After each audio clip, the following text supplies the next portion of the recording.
xibaar yu wér te wóor ca tàng ba abonnez-vous pour ngeen di mën di jot suñuy vidéo. daleen ak jàmm seen bi di Buzz 221 HD kii di Pape Moussa Sow di akub juriste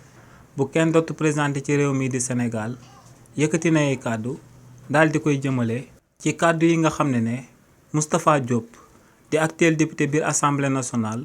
yëkkati woon na ko keroog ginnaaw ba mu daan layal boppam ba ñuy muri malaanu kiraayam bi biir assemblée nationale te mu waxoon que ne mënut a comprendre moom mi nga xam ne 2 milliards rek lañ ko dénkoon ñu daal di koy convoqué ngir daal di muri malaanu kiraay bi jëmale ko ci fond Covid 19 bi or que ci moment boobu am na ñi nga xam ne ñoo ngi leen dénkoon lu tolloog 500 milliards te ba tey kenn oowagu leen jëmale ko seeni mbir si li ni mel nag kii di Pape Moussa Sow ne kookee di Moustapha Diop lu mu umpale moom mooy que ne ci dossier bi ñu koy toppee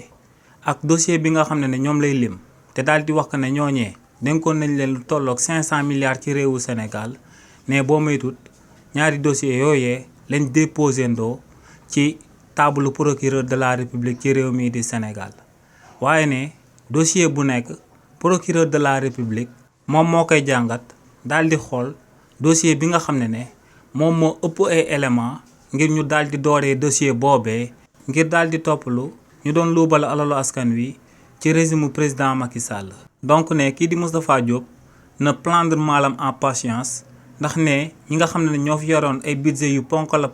ba muy toll ci 500 milliards ne lu leer ba am moom ñoomi tamit dinañ leen daal di toppalu ci kanam yoonu réewu Sénégal waaye ci ki nga xam ne moom la ñuy jiital waaw wala déet ci akub dossier ne procureur de la République moom mooy xool dossier bu gën a ëpp temps bu ëpp ay élément ngir ñu daal di dooree boobee.